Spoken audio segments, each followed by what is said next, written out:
નમસ્કાર મિત્રો, વિડીયોમાં તમારું સ્વાગત છે। જી હા મિત્રો, અત્યારે હાલ મોટા અને દુઃખદ સમાચાર સામે આવી રહ્યા છે। તો મિત્રો, સમાચારમાં વાત કરીએ તો ગુજરાતમાં આજે ગ્રામ પંચાયતની ચૂંટણી એટલે ત્યારે દાહોદમાં મતદાન કરવા જતા તે સમયે અકસ્માત થયો હતો, જેમાં 3 લોકોના ઘટના સ્થળે મોત થયા હતા અને 14 લોકો ઇજાગ્રસ્ત થયા હતા। અમદાવાદથી દાહોદ જતા સમયે બની ઘટના સંતરામપુરા બાયપાસ પાસે સર્જાયો અકસ્માત, કાર અને ટ્રેક્ટર વચ્ચે અકસ્માતમાં 3 લોકોના થયા મોત।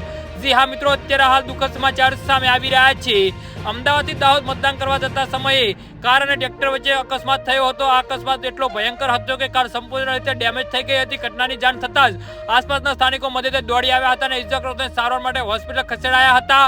આ ઘટનામાં 3 લોકોના મોત થયા છે અને 12 જેટલા લોકો ઇજાગ્રસ્ત થયા છે। પોલીસે પણ સમગ્ર ઘટનાને લઈ તપાસનો ધમધમાટો શરૂ કર્યો છે। દાહોદ જિલ્લામાં આજ રોજ ગ્રામ પંચાયતની સામાન્ય તથા પેટા ચૂંટણી માટે સવારે 7 કલાકથી સાંજે 6 કલાક દરમિયાન મતદાન પ્રક્રિયા યોજાશે। જિલ્લામાં 281 ગ્રામ પંચાયતોમાં સામાન્ય ચૂંટણી માટે તથા 84 ગ્રામ પંચાયતોની પેટા ચૂંટણી માટે મતદાન પ્રક્રિયા હાથ ધરાશે। દાહોદ જિલ્લામાં સરપંચ પદ માટે 840 ઉમેદવાર તથા સભ્ય પદ માટે 4336 ઉમેદવારો ભાવિનો ફેસલો 6 લાખથી વધુ મતદાર કરશે।